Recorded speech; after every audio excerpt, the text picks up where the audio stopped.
Hi everyone, welcome to my channel. If you are saving to buy your first home in Canada, this video is for you. Today I'm going to tell you about the First Home Savings Account, in short FHSA. This is an incredible account designed to help future homeowners like you save money towards your first home. In this video, I will cover everything you need to know, so let's get started. So what's an FHSA? To make it super simple, think of FHSA as your personal savings account made just for buying your first home. And here's the best part, it is tax-free. FHSA was started in 2023 and has quickly become a popular way in younger generations to save towards a home. This account is registered with CRA and is a blend of TFSA and RSP. If you're planning to buy your first home in Canada, opening an FHSA account is a great first step. Even if you don't have money right now to contribute, but you have a plan to buy a home in the future, just open the account. And there's a reason for it, which I will explain in a minute. Let's understand what does it mean by tax-free. All the money you put into the FHSA grows tax-free, and when you withdraw the money to buy a home, you also don't need to pay any taxes. Let me break it down with an example. Let's say you saved $40,000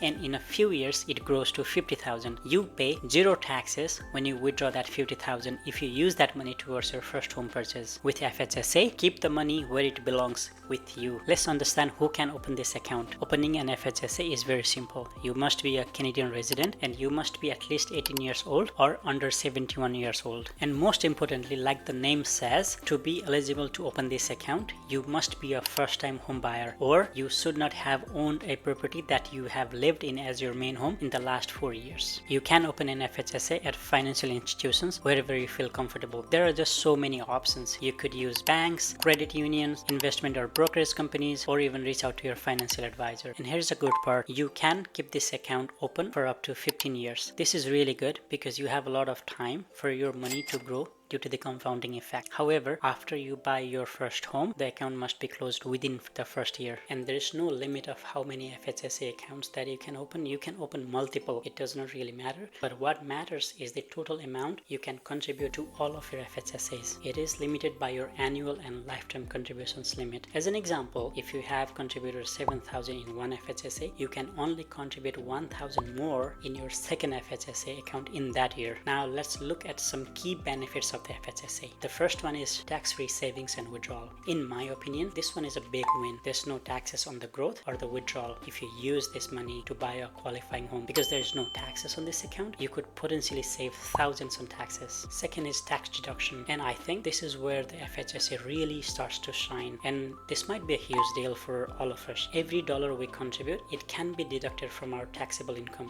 which means we pay less income taxes. For example, let's say you earn $60,000 a year and you contribute $8,000 to your FHSA, your taxable income now drops to $52,000, and this is the amount you pay income taxes on. Now your taxable income is reduced, you will save some income taxes. Well, that means more money for you, less money for the taxman, less money for the CRA. And the third benefit is there's no repayment required. Unlike RSP's homebuyers plan, you don't have to worry about paying the money back later. Once you withdraw funds from your FHSA to buy your first home, that's it, you're good to go. You don't have to worry about paying back. Number 4, choice of investments or savings. You are the driver of this account. When it comes to investing, there are tons of options. You can choose to invest in stocks, bonds, mutual funds, segregated funds, or ETF. Or if investing isn't your thing, you don't have to invest. It is not mandatory to invest. You could look into putting your money on a high interest savings account with FHSA, or even consider GICs. There are a few things to consider when making these choices, such as your risk tolerance, timeline, etc. But at the end of the day, do what's best for you. It is your account and your money. You do you. Now let's talk about contribution rules. There's a limit of how much you can save in your FHSA. You can save up to $8,000 every year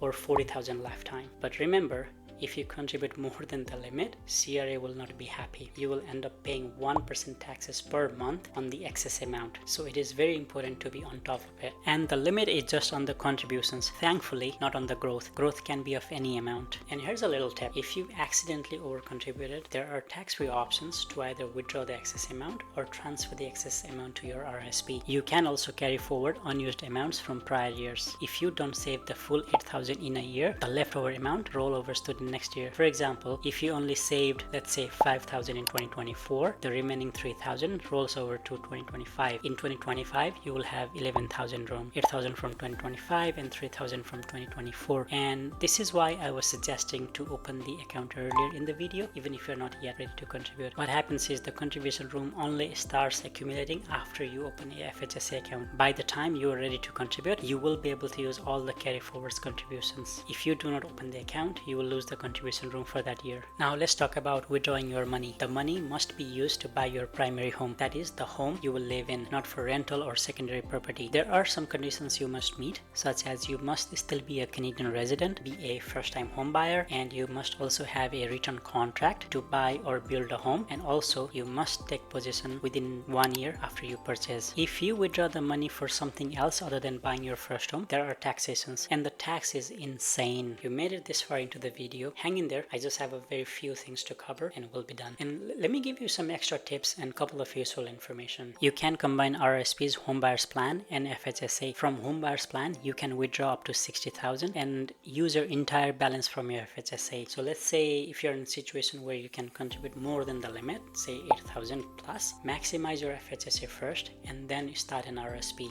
to utilize the homebuyers plan. But remember, if you use homebuyers plan, you need to pay back the amount you used from your homebuyers plan within 15 years. Or if you already have an RRSP, you can transfer some money from your RRSP to your FHSA, of course within the limit. This way you do not need to use homebuyers plan. But remember, you will lose the contribution room in your RRSP of the amount you transfer to your FHSA. And also you will not get tax deductions because the amount was already deducted when you initially contributed to your RRSP. The another strategy you could use is to encourage your spouse to contribute to their own FHSA. The limits and the rules are same for all, but with two of you now contributing, you'll have more money to use for your home. Well, and the good thing is your spouse also gets income tax deductions. Don't get mixed up with RRSP. With FHSA, you can only get your tax slips for the contributions made between January 1st and December 31st only. If you have some leftover in your FHSA, you can transfer the money into your RRSP or RRIF, or you can completely withdraw that money, but you must pay withholding taxes and the income taxes on the withdrawal amount as it is considered income for the year.